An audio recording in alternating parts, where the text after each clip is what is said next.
Hello बच्चों, welcome back. आज हम आए हैं एक नया टॉपिक लेकर जिसमें हम आज बात करेंगे पॉइजन्स रेशियो की कि ये पॉइजन्स रेशियो क्या चीज़ होती है। ये मैकेनिकल प्रॉपर्टीज ऑफ सॉलिड्स का एक छोटा सा टॉपिक है पॉइजन्स रेशियो। या आप ये इंजीनियरिंग में पढ़ रहे होंगे, कुछ बच्चे इंजीनियरिंग के होंगे जो अभी देखने आए होंगे कि ये पॉइजन्स रेशियो क्या होती है। तो चलिए समझते हैं पॉइजन्स रेशियो। देखो, पॉइजन्स रेशियो को समझने के लिए आपको स्ट्रेस और स्ट्रेन के बारे में पता होना ज़रूरी है।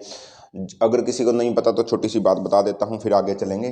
स्ट्रेस क्या होती है कि जब भी आप किसी एक ऑब्जेक्ट के ऊपर फोर्स लगाते हो, एक एक्सटर्नल फोर्स लगाते हो per unit area, external force per unit area, इसको बोलते हैं स्ट्रेस, जिसको डिनोट करते हैं हम सिग्मा से। स्ट्रेन क्या होती है कि आपने एक्सटर्नल फोर्स लगाया, आपने क्या किया, एक रॉड ली, एक वायर ली, उसको खींचा, पहले उसकी लेंथ इतनी, उसको खींच के उसकी लेंथ ज़्यादा कर दी या कम कर दी, तो उसमें स्ट्रेन पैदा हुई। क्या स्ट्रेन होती है? Change in length upon original length. कितनी लेंथ में चेंज हुआ है। जैसे मान लो आपके पास एक रॉड थी, ये इसकी लेंथ थी 1 सेंटीमीटर, आपने इसको खींचा दोनों तरफ से, इसकी लेंथ होगी 2 सेंटीमीटर। तो कितना चेंज हुआ 1 से 2? 1 सेंटीमीटर का। ओरिजिनल लेंथ कितनी थी? 1। तो इसमें स्ट्रेन कितनी हुई? 1। स्ट्रेन की कोई यूनिट नहीं होती, स्ट्रेन अलग अलग तरह की होती हैं। उसके बाद ही आपको समझ में आएगा कि ये होता क्या है। चलिए अब मैं बात करता हूँ पॉइजन्स रेशियो की। सिंपल, जिसको समझ में आ गया होगा सही है, जिसको स्ट्रेस एंड स्ट्रेन नहीं पता वो ये लेक्चर को यहीं बंद कर दे और आगे चला जाए। पहले स्ट्रेस और स्ट्रेन समझ कर आए, जितना बता सकता था उतना हम बता रहे हैं। आगे समझते हैं पॉइजन्स रेशियो। देखो, पॉइजन्स रेशियो समझने के लिए बहुत ही आसान फॉर्मूला है, रट्टा मार लो, बच्चे रट्टा मार के जाते हैं, बट फिर भी समझ लो। कुछ किताबों में पॉइजन्स रेशियो को म्यू से डिनोट करते हैं, कुछ किताबों में पॉइजन्स रेशियो को सिग्मा से भी डिनोट करते हैं। कंफ्यूज मत हो, मुझे पता है आपकी बुक्स में सिग्मा को स्ट्रेस भी बोलते हैं, बट ये आपके राइटर की मर्जी है। हम ज़्यादातर पॉइजन्स रेशियो को म्यू से ले रहे हैं, बट कुछ बुक्स सिग्मा भी लेती है पॉइजन्स रेशियो को, घबराना नहीं है। तो बात करते हैं पॉइजन्स रेशियो होती क्या। देखो समझो, एक वायर है मेरे पास जिसकी लेंथ r है, जिसकी लेंथ l है, रेडियस r है। मैंने क्या किया, इस पे फोर्स लगाया, इधर को एक फोर्स लगाया, टेंसाइल फोर्स लगाया, मैंने इसको ऐसे खींच रहा हूँ मैं एक वायर को। तो क्या होगा, इसकी लेंथ लंबी हो जाएगी, ना, वायर खिंच जाएगी, लंबी हो जाएगी। देखा होगा आपने, अगर लेंथ लंबी होगी तो रेडियस तो कम होगा, समझ रहे हो ना। खींचूंगा अगर लेंथ बढ़ रही है तो रेडियस कम होगा, है ना।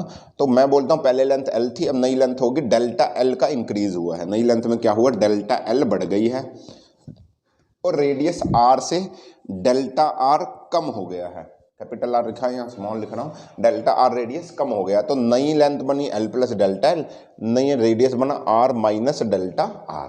इतने का फर्क पड़ा है। देखो अब क्या हुआ, इसके अंदर दो तरह की स्ट्रेन्स पैदा हुई हैं। इस वायर के अंदर दो तरह की स्ट्रेन पैदा हुई है।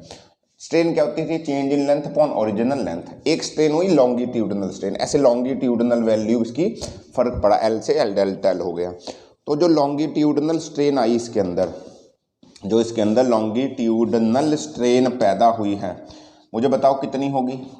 कितना लेंथ चेंज कितना हुआ, डेल्टा एल का, डिवाइडेड बाय एल। ये हुई इसके अंदर लॉन्गिट्यूडनल स्ट्रेन। बट एक स्ट्रेन इसमें, इसका ये लेंथ, ये वाला रेडियस कम भी तो हुआ है, ये वाला रेडियस कम भी तो हुआ है।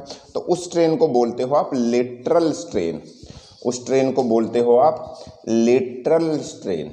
ऐसे जो उसकी थिकनेस या उसका डायमीटर कम हुआ है वो स्ट्रेन लेटरल है। तो लेटरल कितना, चेंज इन रेडियस कितना हुआ है, delta R upon original radius यानी कि आर। देखो रेडियस में स्ट्रेन ये पैदा हुई, इसको बोलेंगे लेटरल स्ट्रेन। जो लेंथ में खिंचाव हुआ है वो होगा लॉन्गिट्यूडनल स्ट्रेन। अभी ऑपोजिट भी हो सकता था, मैं इसको कंप्रेस भी कर सकता था। अगर मैं इसको कंप्रेस करता तो लेंथ डेल्टा एल कम होती और रेडियस डेल्टा आर बढ़ता, ऐसा भी हो सकता है। ऐसा नहीं है कि जरूरी स्ट्रेस से ही होगा, याद रखना। तो ये हुई लॉन्गिट्यूडनल स्ट्रेन, ये हुई लेटरल स्ट्रेन। अब ये म्यू क्या होता है, म्यू होता है lateral strain by longitudinal strain. यानी कि पॉइजन्स रेशियो क्या होती है, सिंपल लेटरल स्ट्रेन जो कि हमने निकाली है, डिवाइडेड बाय लॉन्गिट्यूडनल स्ट्रेन। देखो आप फॉर्मूला मत याद रखो, आप ये वाला फॉर्मूला याद रखो कि लेटरल बाय लॉन्गिट्यूडनल होता है। लेटरल रहा ये, यानी कि मैं करूंगा delta R by R divided by delta L by L. Delta L by L तो इसके साथ में डेल्टा एल और नीचे एल आएगा तो उसको ऊपर ले जाऊंगा। तो ये आया आपका म्यू, समझे मेरी बात। Lateral strain upon longitudinal strain में डिवाइड कर दिया। अब आप बोलोगे सर बुक्स में तो ये दे रखा है कि जो लेटरल स्ट्रेन होते जो पॉइजन्स रेशियो होती है उसकी थ्योरेटिकल वैल्यू उसकी जो थ्योरेटिकल वैल्यू है वो -1 से 0.5 तक चलती है, -1 से 0.5 तक चलती है। हालांकि वो बोलते हैं जो प्रैक्टिकल वैल्यू है वो 0 से 0.5 तक है। तो ये सर माइनस कैसे आया, ये माइनस कैसे आया? देखो बुक्स में क्या करेंगे, वो इस फॉर्मूला को ऐसे लिखते हैं कि जो लिटरल स्ट्रेन होगी वो -Δr/r होगी। ऐसा क्यों किया? कुछ नहीं किया। ये बोल रहे हैं कि जो आर है, जो नया रेडियस है वो कम आया होगा, मतलब आर से रेडियस नया डेल्टा, जो R delta R minus delta ये कम हुआ ना, आर से तो कम हुआ है तो वो नेगेटिव गया है, स्ट्रेन नेगेटिव में हुई है, वैल्यू कम हुई है तो -Δr/r लिखते हो। तो यहाँ पर भी म्यून -r में आता है, -Δr/r और ΔL/L।